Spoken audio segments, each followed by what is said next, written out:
talking to the supposed spirits of the dead. He says, this is silly.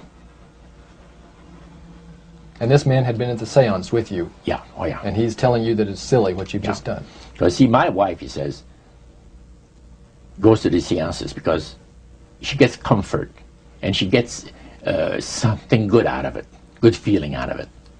And she lives for what the spirits are going to see that the future is going to be like. To me, he says, I can't bother with this stuff. He says, I want power. I go right to the source of power. And he says, how do you think that I became famous the way that I am? Well, I said, you must have had some good luck. Well, he says, there's no such thing as good luck.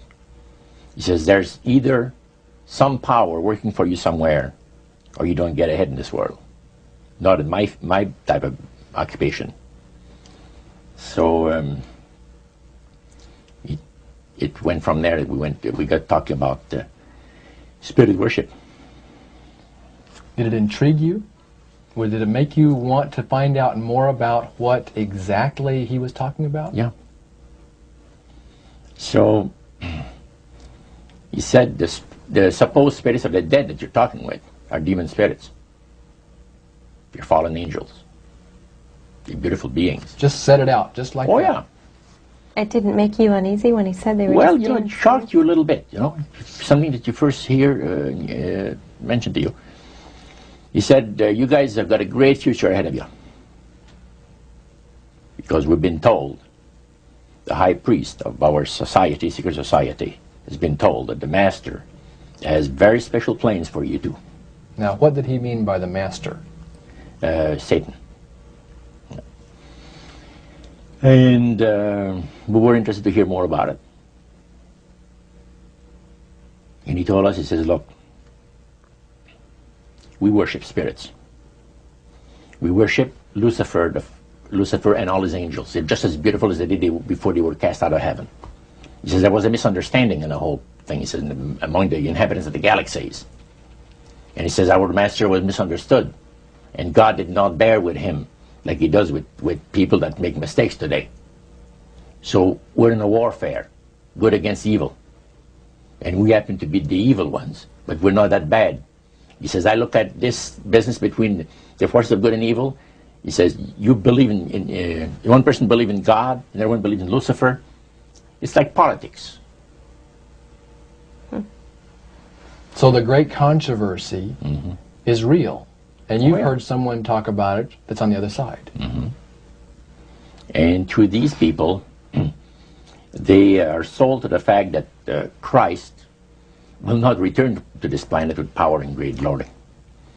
He's going to abdicate all claims to the planet, because the high priest once said that Christ will abdicate all claim to the planet because he knows that it is lawfully and rightfully Satan's. And at that time, he says, Lucifer, you mentioned Lucifer a lot of times, but he mentions Satan also. He says, the master, usually they like to talk about the master will resurrect his people from the graves. Now, George is telling you all this, or the high priest? George. Okay, when the evening wound down, and you're putting a cap on all that, you guys had consumed some alcohol. Yeah. And did you feel like that there was kind of a one-shot deal? You didn't know if it ever happened again? What happened after that? He said, no, I said, listen, guys. He said, I like to have you, he says, meet some of our people. But about next week, Wednesday evening, I'll pick you up at your place, and you're invited to one of our services. Services? Like a church service? Yeah, something similar like that. It's a testimonial to the spirits, how the spirits have blessed your life. See? So, when we left there, I said to myself, this guy's half drunk. I'm not going to hear from him again, But it was true. Wednesday night came, he was there with his big Lincoln, step in, and we went to one of the most beautiful area of Montreal. And the place was a mansion. Now, a mansion is usually very large. We'll call this a small mansion. It was beautiful. Most beautiful place. Yeah. Roger, your friend George took you and Roland to this mansion where people worshipped the demons. What was it like there? What kind of people were there? Well, it was a big surprise for me, as I kind of made up my mind an idea that they were going to be rough-looking characters. But as we entered the place, I was amazed to see that they were all very well dressed, well mannered, and that a lot of the people, as we were being introduced to people, were professionals, doctors, attorneys, a lot of business people. And see what they had a praise session to the gods, which is the spirit counselors, which are in charge of legions of spirits, of demon spirits. And they talk about what the Lord of their lives has done for them, because they call on particular spirits, like the god Nehushtan, which you read in 2 King about. The Israelites worshipped the golden serpent that Moses had made. Well, behind the spirit worship, behind that, they were worshipping the serpent. They were actually worshipping this spirit Nehushtan. And the same spirit Nehushtan is, the priest was telling us, that the medical doctor that was telling us how he was making operations that had never been made before, because people had to be awake, have no feeling. He was able to, carry on the surgeries that had not been done before. But the spirits would give that capacity to be able to operate without people feeling any pain and things. And also without no problem with the blood, because as he would cut his incision, because his incisions, everything open and with no blood running. So he could do the work that has not been done before. So. Now, I recall reading in your book that at this praise worship service they had, they would sing hymns. Why would they sing hymns in a demon worship? Yeah, this was kind of a big surprise to me when that took place. The priest said, "Hey, let's go down to the worship room of the gods and have a praise session, a singing session." So we go down there, and what did you think they pass around? Church hymnals, Christian church hymnals.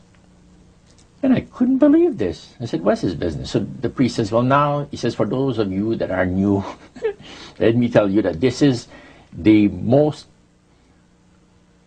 feasible way," he says, "to please the spirits.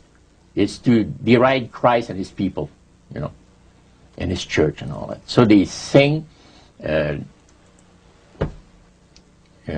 out of Christian hymnals. They didn't sing Christian words to the hymns, however. Well, they changed a lot of them.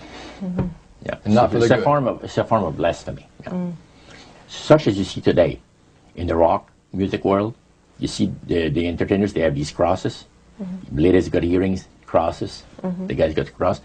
This is a form of blasphemy, a form of deriding Christ.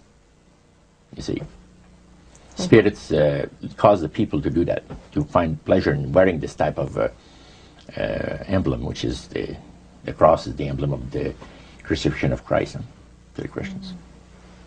So what were your impressions the first time you went down into that worship room? Well, it was, we'd been there maybe a half a dozen times, and the high priest told us after the meeting was over, he wanted to talk to us, my friend and I. So after most people had left, he says, "The master of my life has revealed to me that it is time for you people to become acquainted with the worship room of the gods."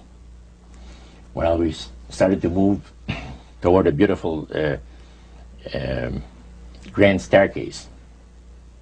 Beautiful. The banister was huge. It was massive, and the wrought iron work that they had done in it was super. The beautiful decorations on the walls, the chandelier on the first landing. See, that was the first landing. You go down about 8 or 10 steps, and then you had the first landing. It was huge and beautiful. The light arrangement was the nicest I had ever seen in my life. When we got into this sanctuary area, it wasn't very brightly lit, but everything was magnified the beauty of certain things. Like a lot of the things were gold plated, are gold trims. You see, the little altars